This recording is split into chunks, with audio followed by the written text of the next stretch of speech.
आप सभी को मेरा नमस्कार, जय माता रानी की। तो दोस्तों, आज हम आपके लिए इस वीडियो में नाग पंचमी की कहानी लेकर आए हैं। दोस्तों, एक नगर में एक सेठ जी रहते थे। उनके 7 बेटे और 7 बहुएं थी। इन 7 बहुओं में से 6 बहुओं के तो पीहर था, लेकिन 7वीं बहू के पीहर नहीं था। जब वह गर्भवती हुई तो उसे घेवर खाने की इच्छा हो रही थी। उसके पीहर नहीं था तो उसने एक घेवर चुराकर पानी भरने गई, तब ले गई।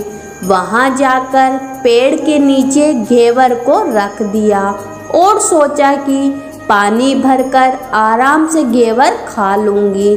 जब वह पानी भरकर घेवर लेने गई तो वहाँ घेवर नहीं मिला। उस पेड़ के पास एक बाम्बी थी, उसमें एक नागिन रहती थी। वह नागिन भी उस समय गर्भवती थी। घेवर को देखकर नागिन की इच्छा उसे खाने की हुई और उसने घेवर खा लिया। उस नागिन ने सोचा कि यदि साहूकार की बहू मुझे गाली देगी तो मैं उसे डस लूँगी, और यदि कुछ नहीं कहेगी तो बिना पीहर की को मैं पीहर दिखा दूँगी। साहूकार के बेटे की बहू ने कहा कि शायद कोई मेरे जैसे ही होगी जिसने यह घेवर खा लिया। ऐसा सुनकर नागिन बहुत खुश हुई और उसने अपने बेटों से कहा कि तुम इस इंसान का रूप बनाकर जाओ और साहूकार के बेटे की बहू को लेकर आओ। नागिन के बच्चे इंसान का रूप बनाकर साहूकार के घर चल गए। वहां जाकर उन्होंने कहा कि हम हमारी बहन को लेने आए हैं। तब सास ने कहा कि पहले तो कभी नहीं आए, इतने दिन कहाँ थे।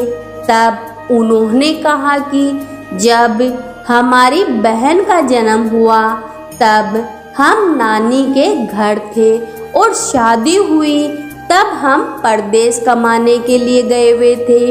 उन लड़कों ने बहुत सारे कपड़े, गहने और मिठाइयाँ बहन की सास और जिठानियों के लिए ले गए थे। सास अत्यंत प्रसन्न थी और जेठानियाँ उसे देखकर जलकुड़ हो रही थी। सास ने बहू को उनके साथ भेज दिया।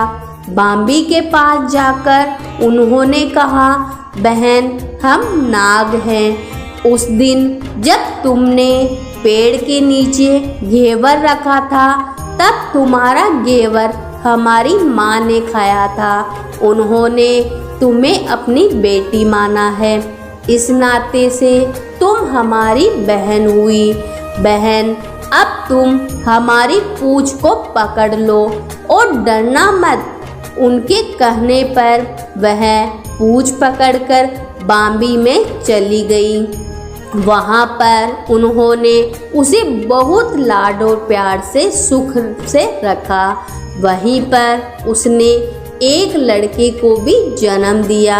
जब उसका लड़का थोड़ा बड़ा हुआ तब की बात है, पड़ोसन ने साहूकार के बेटे की बहू को सिखा दिया, अगर तू तेरी माँ की इतनी ही लाडली है तो तू तेरी माँ से कहना कि आज तो नागों को दूध में ही पिलाऊंगी। पड़ोसन का ताना उसे सहन नहीं हुआ। वह माँ से जिद करके नागों का दूध ठंडा करने लगी। अभी तक दूध ठंडा भी नहीं हुआ था, उससे पहले ही उसके बेटे ने घंटी बजा दी। घंटी की आवाज़ सुनकर छोटे बड़े सारे नाग दूध पीने के लिए दौड़ पड़े। जब उन्होंने दूध में मुंह लगाया तो बहुतों का मुंह जल गया। तब नाग क्रोधित होकर बोलने लगा कि हम बहन को काटेंगे। उसकी माँ ने उन्हें समझाते हुए कहा कि इसे मत काटो, यह तुम्हें आशीष देगी। तब साहूकार के बेटे की बहू ने कहा, जियो मारा नाग नागिनी, जियो मारा खड़िया, आड़या वीर, वीर उठावे देखनियो चीर, चीर तो फट जावे पण वीर जी तो रेवे। थोड़े दिन बीत जाने के बाद पड़ोसन ने फिर से ताना मारा कि यदि तेरी माँ तुझ पर विश्वास करती है तो तुझे 7वें कोटे की चाबी देती। उसने माँ से जिद करके चाबी ले ली और जब ताला खोला तो अंदर झूले में बाबा नाग झूल रहे थे। उसने बाबा नाग से कहा, सत सिया राम बाबा। उन्होंने कहा कि तूने सत सिया राम कह लिया, वरना मैं तुझे डस लेता। तब उसने कहा कि आप तो मेरे पिता हो, मुझे कैसे डस सकते हो।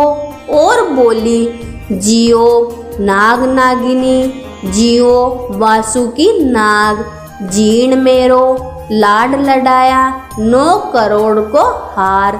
नाग देवता ने उसको 9 करोड़ का हार दे दिया। माँ ने अपने बेटों से कहा, बाई तो अब बड़े घरों में हाथ डालने लगी है, उसे घर पहुँचा दो। नागों ने साहूकार के बेटे की बहू को बहुत से गहने कपड़े दे दिए और ससुराल पहुँचा दिया।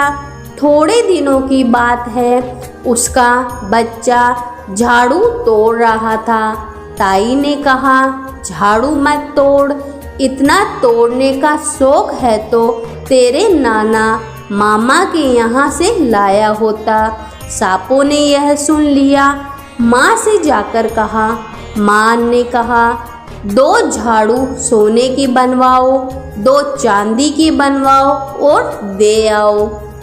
ताई देखकर जल गई, कहने लगी, इसके तो ताने मारने से धन बढ़ता है।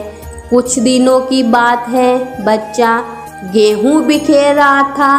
ताई ने ताना मारा, गेहूं बिखेरने का शौक है तो नाना मामा से लेते आता, हमारे यहाँ तो मत बिखेर।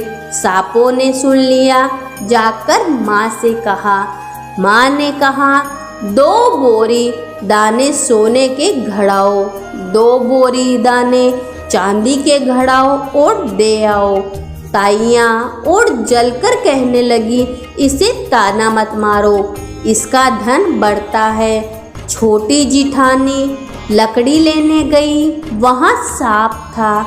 उसने सोचा सबसे छोटी को भेजना चाहिए, सांप उसे खा जाएगा तो मुसीबत भी मिट जाएगी। छोटी बहू लकड़ी लेने गई तो वहाँ सांप बैठा था। बोली, भैया राम राम। सांप ने झट से बिछुए दे दी, पहनकर छम छम करती चली आई। जिठानियाँ देखकर जल गई। 2-4 दिन बाद पान की गड़ियों में से एक सांप देखा तो बड़ी जेठानी ने सबसे छोटी को पान लेने भेजा। उसने सोचा आज अवश्य सांप काट लेगा। सांप को देखकर छोटी बोली, भैया घर के क्या हाल चाल है, घर में सब ठीक तो है, सबको मेरा राम राम कहना।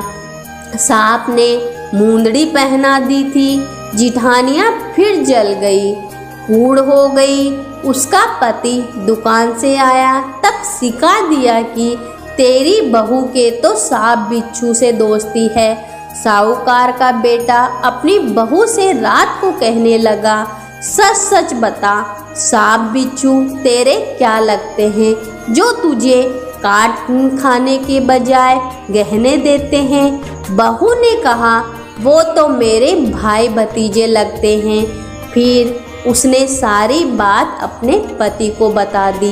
पति ने कहा, तो क्या तेरे भाई भतीजे तुम्हें ही बुलाते हैं, कभी अपने जवाई को यानी हमें तो नहीं बुलाते। आने कोने में छुपे सांपों ने बात सुन ली और जाकर अपनी माँ से कहा। माँ ने कहा, दोनों को बुला लो। वे इंसान का रूप बनाकर दोनों को वह बच्चे को बुला लाए। खूब कपड़े गहने देकर तीनों को बड़े धूमधाम से विदा किया। ऐसा समर्थ पीहर नाग पंचमी की कहानी कहने वाले, नाग पंचमी की कहानी सुनने वाले सबको मिले। जैसी अनपिहरी वो पहले थी, वैसा कभी किसी को न मिले। तो बोलो नाग देवता की जय हो।